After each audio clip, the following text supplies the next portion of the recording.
Yo, what is up YouTube? It's your boy Legend, and I'm back with another video.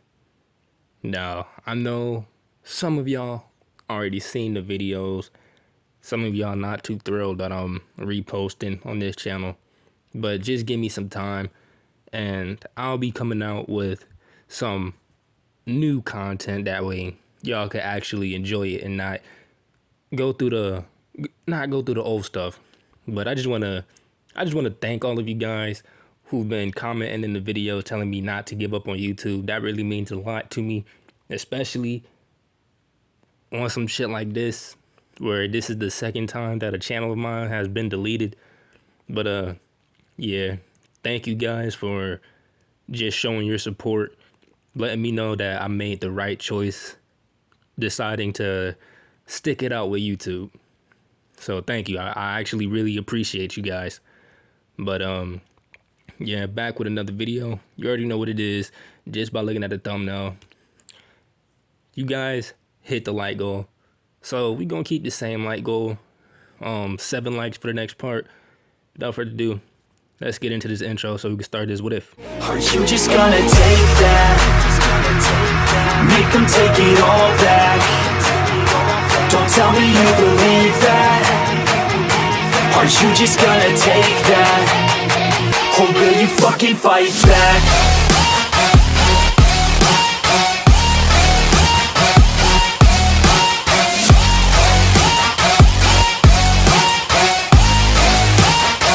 Or will you fucking fight back?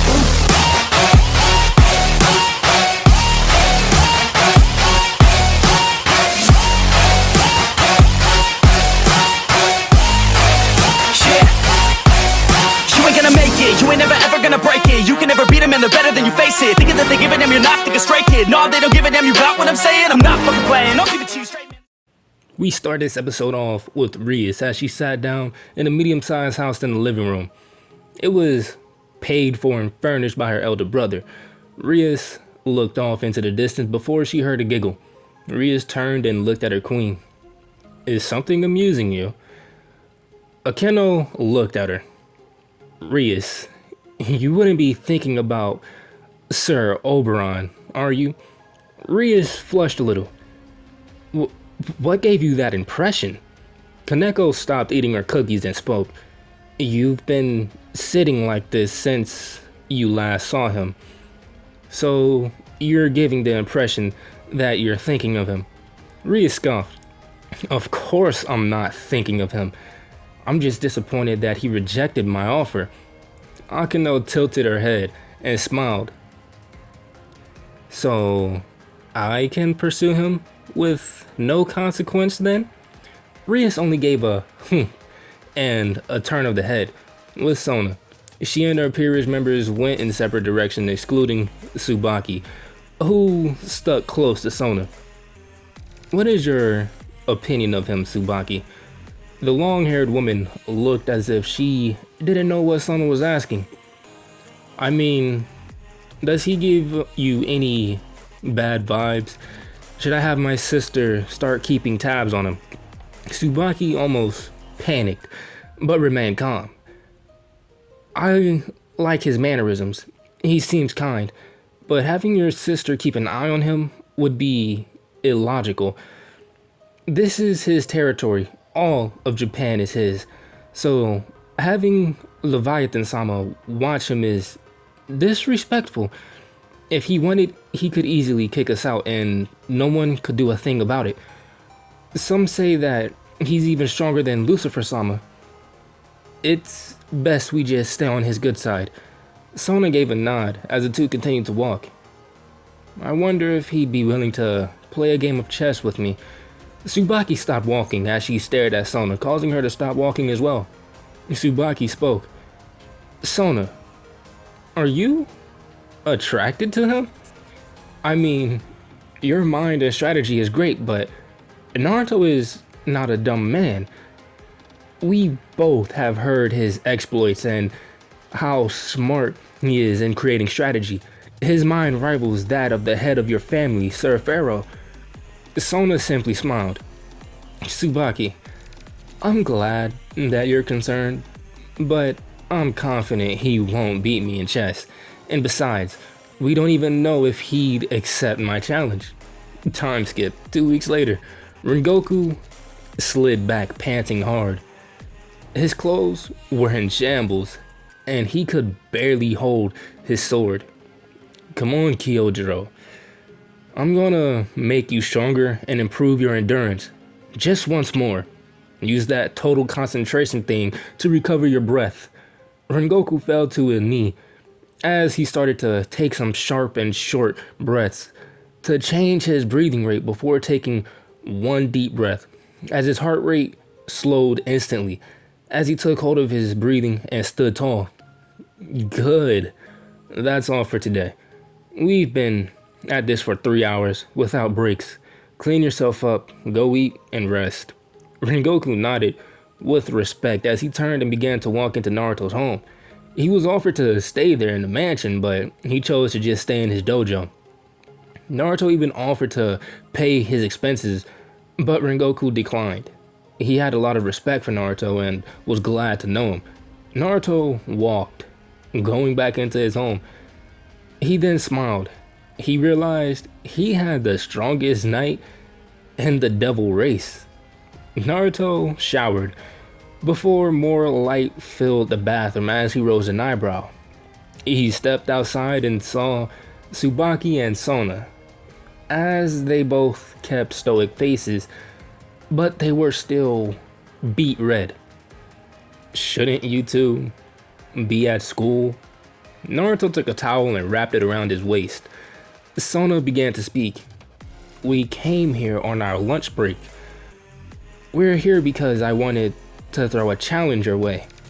The three walked out of the bathroom as Naruto sat on the bed as the two stood in front of him. Oh, really? And what challenge is that? Oh, and Tsubaki, can you go in the top drawer and pass me some underwear? Tsubaki looked at him and then at Sona, as she then heard Naruto start laughing. I kid. Now, tell me, what's the challenge? Sona shook her head. I want you to play chess with me. I think you would be a good opponent. Naruto just gave a sure. His mind then wandered to someone he was fond of, but she was now dead. There was another light as the two girls left. Naruto continued to think of Elsha. She was someone that became close to him. She was actually his first rook, but the white one at the time took her. He had one of the strongest rooks in the Red Dragon Empress, but the white one took her with him in death. Naruto was furious, and what made it worse is that the coward killed her family and then tried to run when she awakened the Juggernaut drive. She turned him to dust, but the power got to her and drained her life force.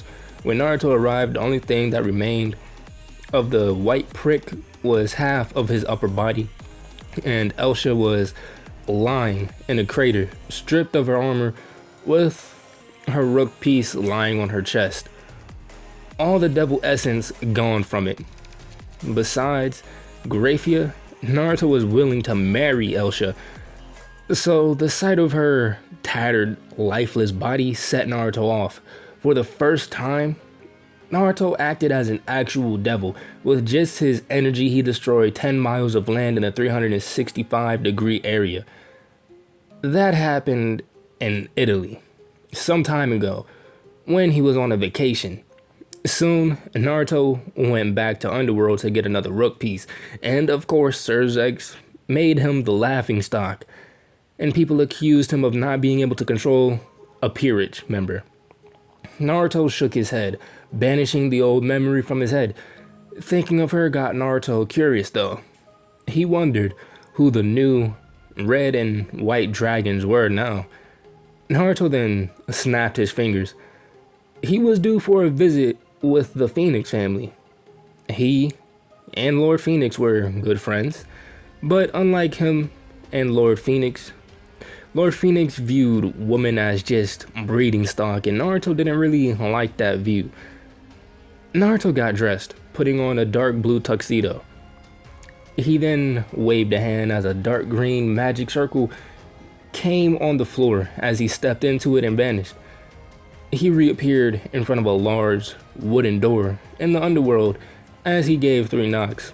A few seconds later, the door opened, and Naruto was expecting to see Lord or Lady Phoenix, but he had to look down slightly. A blonde girl with drill tails stood looking at him with a blush as Naruto smiled. "Hey, Rival." The girl came out of her stupor and stuttered out a hi before letting him in. Riser then came down some long spiral stairs with sweat on his face as Naruto shook his head. Naruto didn't really like him. He was too arrogant. "Nice hickey." Riser snapped his head around and smirked. "Ah, Mr. Josiah. Have you gotten a period yet?" Naruto smiled. "All I have is a knight now. He's actually quite strong. He would wipe the floor with your entire peerage. He has 3 sets of wings at the moment." Riser grumbled before sipping some water and going back upstairs as a door opened down the hall. "I know that charismatic voice anywhere. Naruto, my good friend." Lord Phoenix greeted Naruto as the two walked to the table. "Rabble, could you bring our guest some water?" Rabble did as told and handed Naruto the water as he sipped it, making her blush extremely hard. Lord Phoenix saw this and laughed, slapping his knee. "Rabble, he hasn't even been here for 5 minutes and you're already fantasizing about him?" Lady Phoenix then came down the stairs. "Why wasn't I invited to this little banter?" Naruto said nothing as he just sipped his water again. Lord Phoenix began laughing again. Lady Phoenix looked towards her daughter and saw the redness of her face and understood. She decided to tease her daughter. "Rabble, you seem very transfixed on Naruto drinking his water. Maybe you would prefer if he'd drink from you?" Naruto spat out the water and began to cough. He knew exactly what she meant. Everyone knew of Rabble's huge crush on Naruto. He never entertained her or the idea because she was his friend's daughter, but her mother just made a not so hidden sexual innuendo. Rabble covered her face and her parents laughed. Naruto gave a small chuckle to pass the awkwardness. Lady Phoenix then spoke up.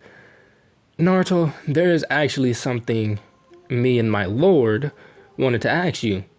Naruto places down his water. "And what may that be?" The two looked at each other before Lord Phoenix spoke. "We were wondering if you could allow Rabble to join your peerage." Naruto was shocked. This was something he didn't expect at all. "May I ask why?" "Not that I'm against it. I'm just curious." Rabble's face turned red as she turned away out of embarrassment. Lady Phoenix was even embarrassed, but she decided to speak. "Our son Riser, he is a man of greed, and he is now creating his own peerage, but is missing one piece, and that's a bishop. Now all his members are female and are very eye-catching, but he wants his little sister Rabble to be his bishop. But here's the problem. He has a weird fetish for Rabble, and she wants nothing to do with it. She's even scared to be near him, but he keeps insisting on making her part of his harem." Naruto was not really surprised. A guy like Riser would obviously be attracted to someone as beautiful as Rabble, but still, it's his sister. "I see. So this has nothing to do with her feelings towards me." The two shook their heads and Lord Phoenix spoke. "Naruto, I know you haven't decided yet, but if you do choose to take Rabble and take care of her in any way she needs." Rabble fainted behind Naruto. Naruto himself was shocked. Did he really just get permission to fuck Ravel?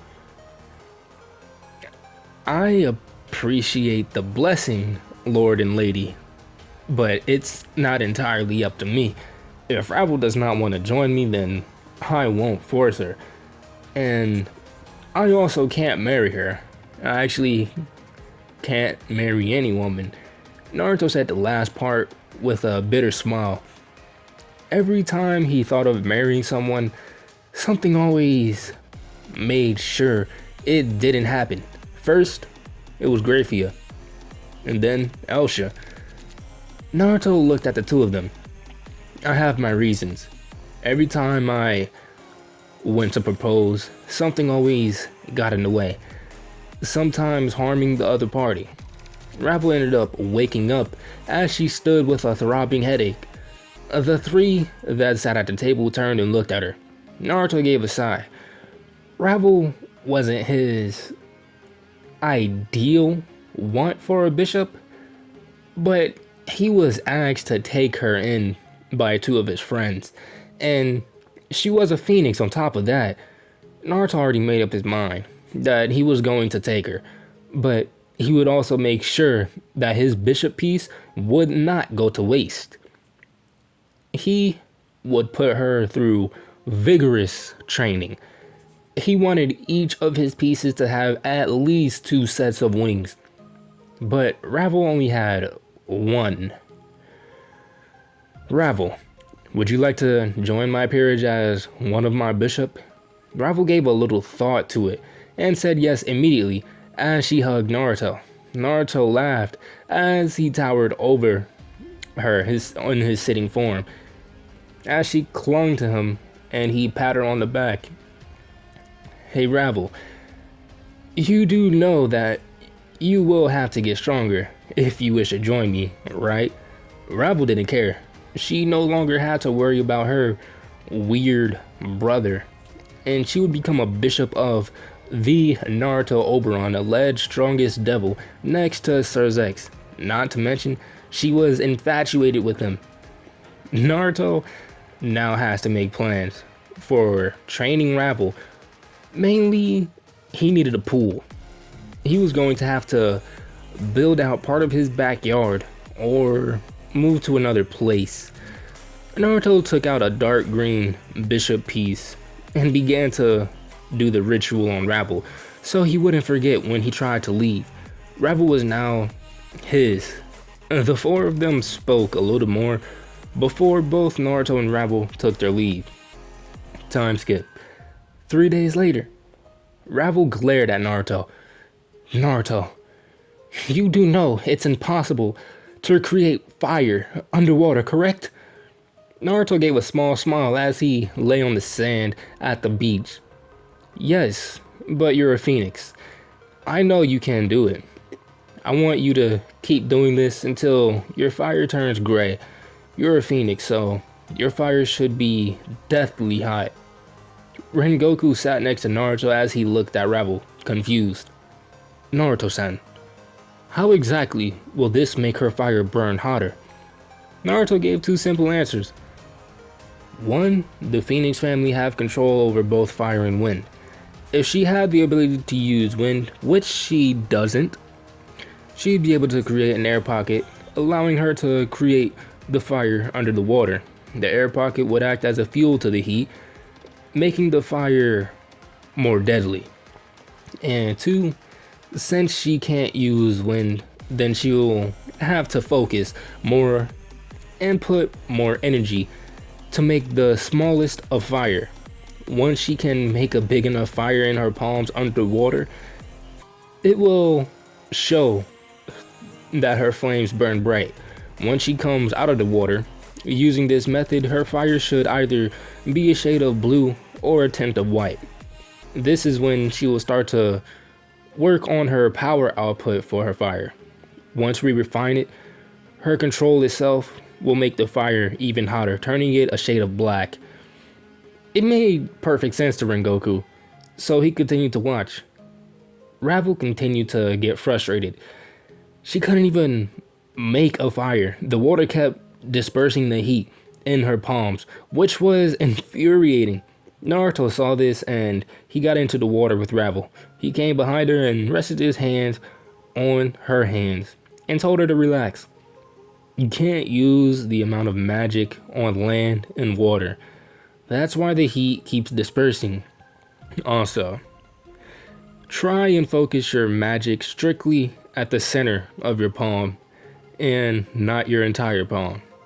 It will help in maintaining more heat. I'll tell you what, if you can complete this task within a week, you can have anything you want from me as a reward. Ravel flushed at this. There were few things that she could think of for a reward, but first, she needed to make this underwater fire. Naruto-san. Naruto turned towards Rengoku as he spoke again. When is this chess match between you and Miss Sona supposed to take place? Naruto simply said in 3 days, and Ravel froze. Naruto was going to play chess with Sona. She heard how good Naruto was when implementing strategy. She also heard that whenever he used to play chess against Sir Seatree, there was no telling who would win. Ravel didn't like this. Sona didn't even stand a chance when going up against the Seatree head, but if Naruto was his equal, then Naruto would have a fiance within 3 days' time. But to Naruto, he didn't know anything about how the Seatree found an union with someone. So he didn't know that once he beat Sona in a friendly chess match, she would technically become his fiance. Naruto exited the water and continued to lay down on the sand, letting the sun shine down onto him. But guys, I'm going to end it off right there. If you guys enjoyed the video, make sure to hit that like button, subscribe while you're at it. Remember, like goal for the video is 7 likes. Tomorrow I will be increasing the like goal from 7 to 8 likes. So get ready for that. I'm pretty sure you guys can hit it. You guys can hit this like goal. But without further ado, I'm out, and I will see you guys in the next video.